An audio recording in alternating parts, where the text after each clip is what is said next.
오늘도 주님의 전에 나오신 우리 성도님들에게 오늘 말씀처럼 주님께서 복을 주시고 또 그 복을 누리실 수 있는 저와 우리 성도님들이 되기를 간절히 소망합니다. 오늘 우리가 읽은 시편의 표제를 보시면 시, 곧 노래, 인도자를 따라 현악에 맞춘 것이다 라고 되어 있습니다. 그래서 본 시의 저자가 누구인지 또 어떤 배경 속에서 지은 것인지 알 수가 없습니다. 다만 내용을 보면 감사하는 내용들이 주를 이루고 있고, 또 6절에 보면 땅이 그의 소산을 내어 주었다라는 구절을 통해서 많은 학자들이 장막절, 추수하고 감사하는 이 시를 적은 것이다 라고 보고 있습니다. 또한 본 시의 별명이 하나 있는데 선교의 노래로 불리기도 합니다. 3절에 보면 모든 민족들이 주를 찬송하게 하소서라는 구절이 동일하게 5절에도 반복되기 때문입니다. 하나님의 구원과 통치가 이스라엘 백성들 뿐만 아니라 모든 민족들에게 미치고 그로 인해서 온 백성이 기쁘고 즐겁게 노래할 것이다 라는 내용으로 고백하고 있습니다. 본시는 7절밖에 되지 않아서 구조가 간단하게 되어 있습니다. 1절에서 2절은 아론의 제사장적 기도를 통해서 복을 주시기를 간구하고 있습니다. 또한 3절에서 5절은 하나님의 통치가 열방 가운데 임하기를 구하고 있고, 6절에서 7절은 구원의 복을 주시는 하나님을 찬양하는 내용으로 이루어져 있습니다. 이런 시의 내용과 구조를 기억하면서 우리 공동 번역으로 함께 낭독해 보도록 하겠습니다. 하나님, 우리를 어여삐 보시고 복을 내리소서. 웃는 얼굴을 우리에게 보여주소서. 세상이 당신의 길을 알게 하시고 만방이 당신의 구원을 깨닫게 하소서. 하나님, 당신을 찬양하게 하소서. 만 백성이 당신을 찬양하게 하소서. 당신께서 열방을 공평하게 다스리시고 온 세상 백성들을 인도하심을 만 백성이 기뻐 노래하며 기리게 하소서. 하나님, 백성들이 당신을 찬양하게 하소서. 만 백성이 당신을 찬양하게 하소서. 땅에서 오곡백과 거두었으니 하나님, 우리 하나님께서 내리신 복이라. 하나님, 우리에게 복을 내리소서. 온 세상 땅끝까지 당신을 두려워하게 하소서. 아멘. 사람은 누구나 복 받기를 원합니다. 복을 싫어하는 사람은 한 명도 없습니다. 그래서 우리는 새해가 되면 새해 복 많이 받으라고 인사를 하고 있고, 요즘은 그런 경우가 많지는 않지만 과거 이불이나 또 수저 같은 것들을 한자, 복자를 새겨서 놓기도 합니다. 중국집에 가면 복자를 거꾸로 써서 매달아 놓기도 합니다. 복이 쏟아지기를 이제 바라면서 복자를 뒤집어 놓은 것입니다. 우리 한국교회도 복을 주시는 하나님을 강조해 왔던 것이 사실입니다. 우리가 과거 전도할 때에 예수님 믿으면 복 받습니다 라는 말로 전도를 많이 하였습니다. 실제로 교회 다니는 분들 중에 성공하는 분들이 참 많이 있었고, 또 그분들의 신앙이 참 좋은 분이다 라고 여겼던 때도 있었습니다. 이것을 기복신앙이나 번영신학으로 여길 때도 있어서 복을 구하는 것 자체를 죄악시하기도 하였습니다. 하지만 성경은 하나님은 복을 주시기를 원하시는 분임을 오늘 성경을 통해서도 분명히 말씀하고 있습니다. 하나님께서 사람을 하나님의 형상대로 만드시고 복을 주셨습니다. 우리 창세기 1장 28절을 같이 한번 읽어보겠습니다. 하나님이 그들에게 복을 주시며 하나님이 그들에게 이르시되 생육하고 번성하여 땅에 충만하라. 땅을 정복하라. 바다의 물고기와 하늘의 새와 땅에 움직이는 모든 생물을 다스리라 하시니라. 아멘. 하나님께서 우리 인간이 어떻게 살기를 원하시는지, 바로 하나님께서 우리에게 복을 주셔서 복된 존재로 이 땅 가운데 살아가면서 생육하고 번성하여 땅에 충만하게 원한다라고 말씀하고 있습니다. 그리고 성경의 맨 마지막 부분인 요한계시록 22장에서도 복을 어떻게 하면 받을 수 있는지에 대해서 말씀하고 있습니다. 같이 한번 요한계시록 22장 14절을 같이 한번 읽어보겠습니다. 자기 두루마기를 빠는 자들은 복이 있으니 문들을 통하여 성에 들어갈 권세를 받으려 함이로다. 아멘. 자기 두루마기를 빠는 자들은 삶의 행실과 또 신앙을 돌아보면서 늘 깨끗한 마음으로 죄를 씻고 정결하게 살아가는 사람을 의미합니다. 그래서 그런 사람이 복이 있다라고 말씀합니다. 하나님께서는 우리가 하나님의 복을 받기를 원하셔서 성경 곳곳에 시작부터 마지막까지 복된 존재가 되길 원하고, 어떻게 하면 복을 받을 수 있는지를 우리가 알기를 원하고, 또 그 복을 받으며 살아가기를 원하신다라는 것을 알 수 있습니다. 그래서 오늘 본문에서도 그런 하나님의 마음이 아주 잘 나타나 있습니다. 우리 1절과 2절 말씀을 같이 한번 읽어보겠습니다. 하나님은 우리에게 은혜를 베푸사 복을 주시고 그의 얼굴빛을 우리에게 비추사 주의 도를 땅 위에 주의 구원을 모든 나라에게 알리소서. 아멘. 이 말씀은 축도로도 많이 활용이 되는 아론이 이스라엘 백성들을 축복하며 기도하는 내용과 비슷합니다. 민수기 6장 24절에서 26절을 같이 한번 읽어보겠습니다.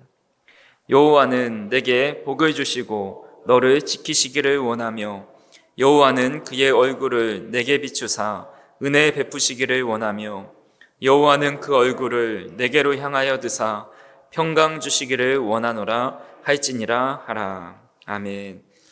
이 축복하고 싶은 자녀들 혹은 아내와 남편 또 부모님께 해줄 수 있는 아마 최고의 기도가 아닌가 싶습니다. 어떤 분은 이 말씀이 너무나도 좋아서 다 암기해서 매번 아이들이 잘 때마다 자기 전에 이 말씀으로 축복하면서 기도해 준다라고 하시는 분도 있습니다. 그래서 여호와는 내게 복을 주시고 너를 지키시기를 원하고 여호와는 그의 얼굴을 내게 비추사 은혜 베푸시기를 원하고 또 여호와는 그 얼굴을 내게로 향하여 드사 평강 주시기를 원하노라. 이 귀한 축복의 말씀이 저와 우리 성도님들의 삶에 임하기를 주님의 이름으로 축복합니다. 구약에서는 하나님은 때론 진노의 하나님, 무섭고 두려운 분으로 묘사될 때가 있지만 하나님의 본심은 우리에게 은혜를 베풀고 복을 주시기를 원하시는 분이십니다. 남유다가 망하고 바벨론 포로로 끌려갈 때에 이로 말할 수 없는 고통 가운데 지내야 했습니다. 그들은 그발 강가에서 눈물을 흘리며 하루하루를 살아가면서 하나님이 자신을 버리신 것은 아닌지, 우리의 죄악으로 인해서 심판하여 완전히 이방인들의 손에 넘겨주신 것은 아닌지라고 생각을 했습니다. 하지만 하나님의 본심은 그것이 아니었지요. 예레미야 선지자를 통해서 하나님의 마음을 그들에게 전했습니다. 우리 에가서 3장 33절을 같이 한번 읽어보겠습니다. 주께서 인생으로 고생하게 하시며 근심하게 하심은 본심이 아니시로다. 아멘. 하나님은 우리가 고생하며 근심하며 살기를 원치 않으십니다. 아브라함처럼 이삭처럼 야곱처럼 복이 되기를 원하시고 우리가 가는 곳마다 복의 통로로 살아가기를 원하십니다. 그렇다면 하나님께서 우리에게 주고자 하시는 그 복이 무엇일까요? 크게 두 가지로 나눠 볼 수가 있겠죠. 하나님은 우리에게 세상적인 물질의 복을 주기도 하시고 영적인 복을 주기도 하십니다. 과거 구약에서는 하나님의 복이 물질로 많이 나타났습니다. 창세기 13장 2절에 보시면 아브라함에게 가축과 은과 금이 풍부하였다라고 말씀하고 있습니다. 이삭도 창세기 26장 12절에서 14절에 보면 이삭이 그 땅에서 농사하여 그 해에 100배나 얻었고 여호와께서 복을 주심으로 그 사람이 창대하고 왕성하여 마침내 거부가 되어 양과 소가 떼를 이루고 종이 심이 많음으로 블레셋 사람이 그를 시기하였다라고 말씀하고 있습니다. 얼마나 거부가 되었으면 그 땅에 살아가는 이방 사람들이 시기합니다. 야곱도 창세기 30장 43절에 보면 이에 그 사람이 매우 번성하여 양떼와 노비와 낙타와 나귀가 많았더라라고 말씀하고 있습니다. 우리가 잘 알고 있는 요셉도 애굽의 총리가 되어서 이집트의 2인자가 되었고 그 형제들을 다 먹여 살릴 수 있을 만큼의 능력을 가지게 되었습니다. 욥도 동방에서 가장 큰 부자였습니다. 하나님의 복이 물질로 나타나서 누가 보아도 저 사람은 하나님의 복을 받은 사람, 하나님을 잘 섬기는 사람으로 나타났습니다. 하지만 신약에서는 복이 그런 형태로 나타나지 않았지요. 예수님은 마국간에서 태어나셨고 머리도 것 하나 없이 지내셨습니다. 사도 바울이나 베드로 또 다른 제자들도 많은 재산을 소유한 것이 아니라 핍박받고 도망다니고 결국 순교하였습니다. 하지만 그들은 자신들이 하나님의 저주가 아니라 신령한 하늘의 복을 받은 존재임을 알고 있었습니다. 에베소서 1장 3절을 같이 한번 읽어보겠습니다. 찬송하리로다. 하나님 곧 우리 주 예수 그리스도의 아버지께서 그리스도 안에서 하늘에 속한 모든 신령한 복을 우리에게 주시되. 아멘. 사도 바울을 포함해서 초대교회 성도들은 하늘에 속한 신령한 복을 받았음을 믿고 늘 하나님을 찬송하였습니다. 우리는 구약의 물질의 복을 구할 때가 많이 있지만 사실 하나님은 그런 복을 주시기도 하지만 사실 진짜 주시고자 하시는 복은 바로 하늘에 속한 모든 신령한 복입니다. 하늘에 속한 이 신령한 복이 무엇을 의미합니까? 바로 우리 주님을 의미합니다. 다윗도 주님이 가장 큰 복임을 알고 이렇게 고백했습니다. 우리 시편 16편 2절을 같이 한번 읽어보겠습니다.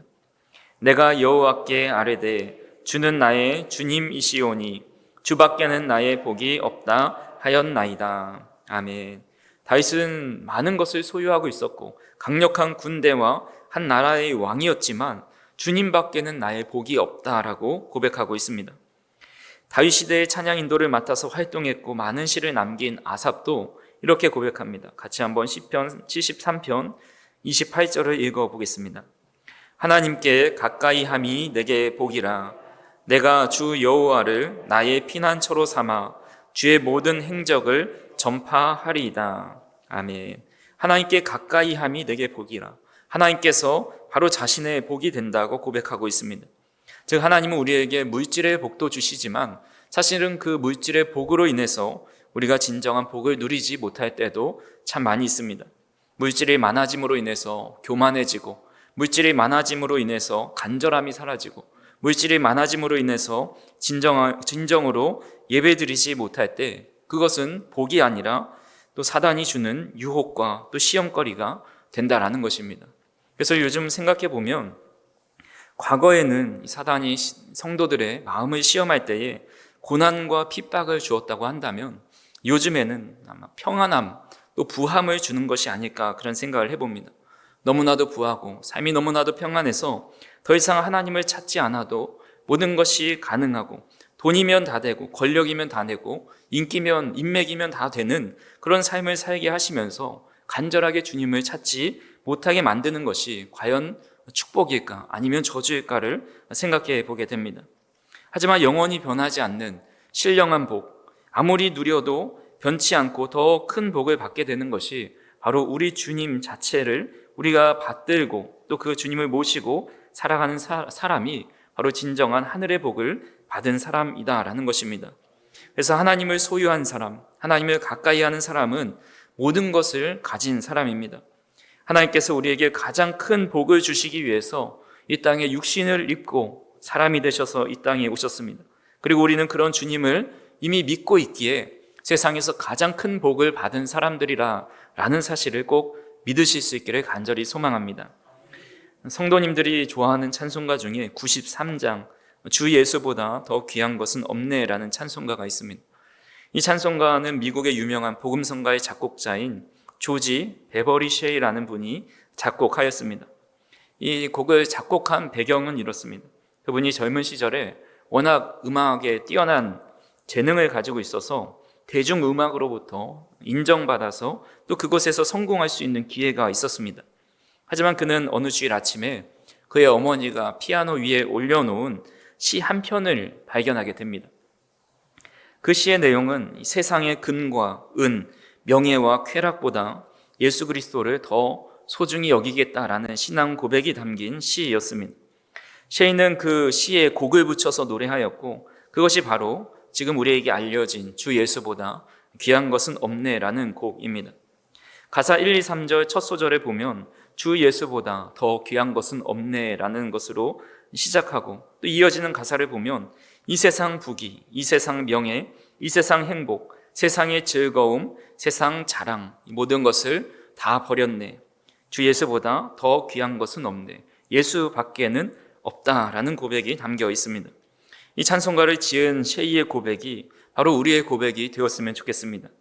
하나님께서 우리에게 복을 주시기를 원하시는데 세상에서 그 누구도 줄 수 없는 참된 복을 구하며 살게 하여 달라고, 또 이미 우리 주님을 주셔서 우리 마음 가운데 소유하고 있는 그 복되신 주님으로 말미암아 세상에 어떤 것도 부러워하지 않고 오직 주님으로 만족해야 하고 기뻐하며 찬양하는 삶을 살게 해달라고 이 찬송가의 고백처럼 바로 우리 고백이 되어 주님으로 인해서 만족해야 하고 행복해하는 저 어린 성도님들이 되기를 주님의 이름으로 축원합니다. 두 번째로 복을 받은 사람은 그 복을 감출 수 없다라는 것을 이 시를 통해서 알게 됩니다. 아브라함과 이삭은 하나님의 복을 받은 사람들입니다. 하지만 그 복은 단지 개인 안에 내면에 머무는 은밀한 축복이 아니었습니다. 하나님께서는 그들과 함께 하시는 것을 주변 사람들이 알게 하셨고 그의 삶 전체를 통해서 드러나게 되었습니다. 창세기 21장 22절에 보면 아비멜렉과 그 군대 장관 비골이 아브라함에게 찾아와서 말합니다. 그때 아비멜렉과 그 군대 장관 비골이 아브라함에게 말하여 이르되 내가 무슨 일을 하든지 하나님이 너와 함께 계시도다. 아브라함이 누리는 복이 단지 그의 삶에 국한된 것이 아니라 이방인들조차도 그 속에 하나님의 손길이 있었고 또 하나님이 돌보시고 그와 함께 한다라는 것을 보았다라는 겁니다. 이삭도 마찬가지입니다. 이삭도 창세기 26장 28절에 보면 그들이 이르되 여호와께서 너와 함께 계심을 우리가 분명히 보았으므로 우리의 사이 곧 우리와 너 사이에 맹세하여 너와 계약을 맺으리라 말하였노라. 이삭과 함께 하시는 예수님을 보면서 저 사람은 정말 하나님이 복 주시고 함께 하시는 분이구나. 내가 저 사람과 함께 해야겠다라고 하면서 그 사람에게 찾아와서 화친을 맺는 것을 보게 됩니다. 이러한 원리는 영적인 복에 있어서도 동일하게 적용됩니다. 하나님께서 주시는 영적인 복은 예수 그리스도를 영접한 자에게 임하는 구원의 은혜와 성령의 임재입니다. 이것은 감추어질 수 없는 복입니다. 복 대신 주님을 영접한 사람은 결코 조용히 또 아무도 모르게 주님을 섬기지 못합니다. 그 삶은 변화되고 말과 행동이 달라지고 눈빛이 바뀌고 또 그것을 전하지 않고는 견딜 수 없는 사람이 되어서 주변 사람들이 저 사람은 정말 하나님이 함께 하시는 자다. 하나님이 저 사람을 변화시켜 주었다라는 고백을 하게 만듭니다. 그래서 초대교회 성도들은 이 복 대신 주님을 받아들이고 온 백성에게 칭송을 받습니다. 사도행전 2장 47절을 같이 한번 읽어보겠습니다. 하나님을 찬미하며 또 온 백성에게 칭송을 받으니 주께서 구원받는 사람을 날마다 더하게 하시니라. 아멘. 사도행전 5장 13절 14절도 같이 한번 읽어보겠습니다. 그 나머지는 감히 그들과 상종하는 사람이 없으나 백성이 칭송하더라. 믿고 주께로 나오는 자가 더 많으니 남녀의 큰 무리더라. 아멘. 복 대신 주님을 받아들인 초대교회 성도들은 주변 사람들로부터 칭송을 받을 뿐만 아니라 구원받는 사람들이 더 날마다 더해질수록 그들의 매력과 그들의 삶을 본받고자 하는 사람들, 또 그로 인해서 주님으로 인해서 복음으로 인해서 또 복을 받는 사람들이 점점 늘어나게 되었습니다. 오늘 시편 기자도 3절에서 이렇게 말씀합니다. 같이 한번 3절을 읽어보겠습니다. 하나님이여 민족들이 주를 찬송하게 하시며 모든 민족들이 주를 찬송하게 하소서. 또 5절에도 동일하게 똑같은 말씀이 반복되고 있습니다. 하나님의 복을 받은 사람들은 두 가지 특징이 있는 것을 보게 됩니다. 첫 번째로 하나님의 복을 받았기 때문에 너무 기뻐하고 감사해서 주님을 찬송합니다. 주님을 높여드립니다. 그리고 주변 사람들에게 복 되신 주님을 전하게 됩니다. 그리고 그들도 주를 찬송하는 사람으로 우리 주변의 많은 사람들이 주님을 찬송하는 사람으로 변화시키는 사람이 된다라는 겁니다. 요즘 전도가 참 어려운 시대입니다. 근데 지금보다 더 어려웠던 시대가 2, 3년 전에 바로 코로나가 한창 창궐했을 때입니다.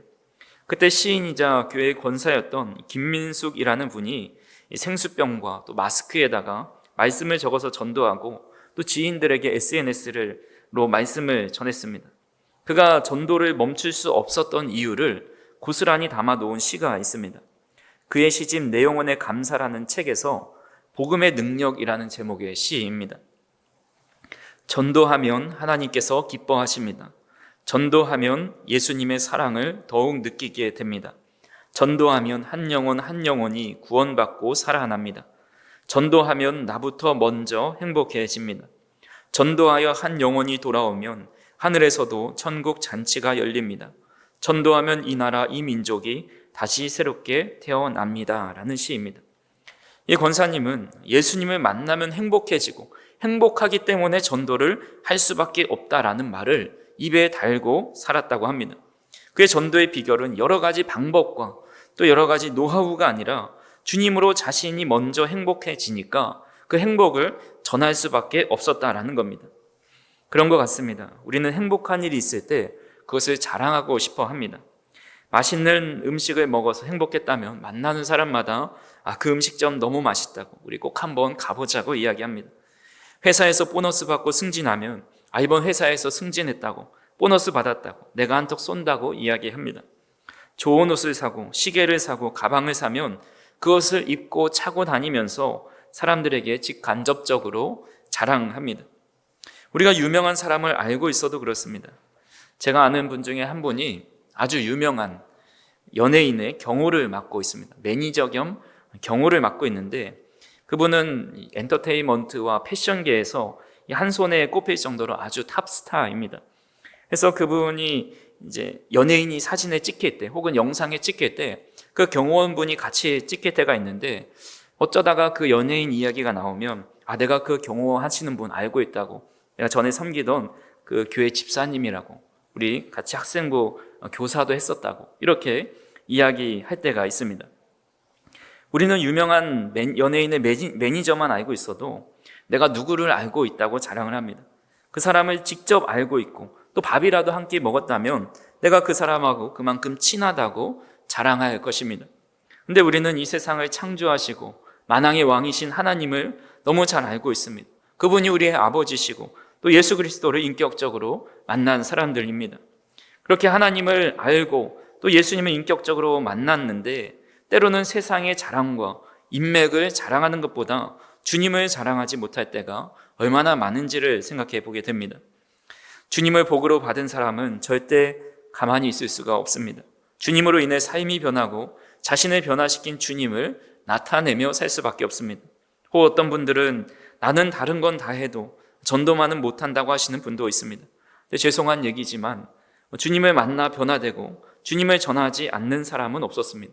그것이 꼭 띠를 지르고 또 전도지를 들고 나가는 전도가 아니다 할지라도 자신이 할 수 있는 방법으로 주님을 전하는 삶을 살아갈 수밖에 없습니다. 성경에 보면 과거 남편이 5이나 있었고 우울증으로 대인기피증에 시달린 또 은둔 생활을 했던 한 여인이 있습니다. 그 여인은 사람의 눈을 피해서 아주 뜨거운 한낮에 우물에 가서 물을 길러 갑니다. 근데 그 여인을 주님께서 찾아가셨습니다. 주님을 만난 여인이 어떻게 변화됩니까? 요한복음 4장 28절에서 30절 말씀 같이 한번 읽어보겠습니다. 여자가 물동이를 버려두고 동네로 들어가서 사람들에게 이르되 내가 행한 모든 일을 내게 말한 사람을 와서 보라. 이는 그리스도가 아니냐 하니 그들이 동네에서 나와 예수께로 오더라. 아멘. 이 여인은 요즘 정신과 진단을 내린다면 우울증, 대인기피증이 있는 은둔형 사람입니다. 근데 그가 주님을 만나자 물동이를 다 버려놓고 동네로 들어가서 많은 사람들에게 내가 그리스도를 만났다라고 말하고 다닙니다. 그래서 그 결과 수많은 사마리아 사람들이 그 지역에서 예수님을 믿고 영접하는 놀라운 일이 일어납니다. 예수님께서 전도하시고 병자들을 고치실 때 그들을 경계하시고 경고하셨습니다. 나를 나타내지 마라. 난 아직 때가 안 됐으니 나를 누구에게도 전하지 말라 말씀하십니다. 하지만 나병 환자도 또 2명의 맹인도 기먹고 말 더듬었던 사람도 한결같이 더욱 주님을 전파하였습니다. 대표적으로 마가복음 7장 36절을 같이 한번 읽어보겠습니다. 예수께서 그들에게 경고하사 아무에게도 이르지 말라 하시되 경고하실수록 그들이 더욱 널리 전파하니. 초대교회 성도들도 마찬가지였습니다. 종교 지도자들은 베드로와 요한에게 그의 이름으로 도무지 말하지 말라, 가르치지도 말라 경고합니다. 사도들을 불러서 채찍질하고 예수님의 이름을 말하는 것을 금합니다. 예수를 따르는 자들을 출교시키려고 합니다. 로마의 큰 박해로 초대교회 성도들이 예루살렘으로 흩어집니다. 그렇게 큰 위협을 당했지만 그들은 가는 곳마다 복음을 전하였습니다. 우리는 복음을 전하는 것이 힘들고 어려운데 그들은 예수님을 전하지 않는 것이 더 힘들었습니다. 우리와 그들의 차이가 무엇이라고 생각하십니까? 바로 주님을 만난 기쁨과 감격에 있지 않겠습니까? 주님을 만나 구원의 은혜를 경험한 사람, 그것이 정말 삶의 큰 기쁨이요 내 생애의 가장 큰 복이라고 생각하는 사람은 제발 좀 입을 다물라고 협박을 하여도 그의 전하는 것을 누구도 막을 수가 없습니다. 반대로 그 구원의 은혜와 복을 제대로 경험하지 못하고 이미 옛 경험이 되어버린 사람은 제발 전하라고 해도 전할 수가 없는 것입니다. 간절히 바라기는 저와 우리 성도님들이 주님의 은혜와 복으로 진정 기뻐하고 행복해하면서 하나님을 기쁘게 찬양할 뿐만 아니라 모든 민족들이 주를 찬송하실 수 있도록 복되신 주님을 널리 전하는 삶을 살아가실 수 있기를 주님의 이름으로 축원합니다. 말씀을 정리합니다. 하나님은 우리에게 복을 주시기를 원하시는 분입니다.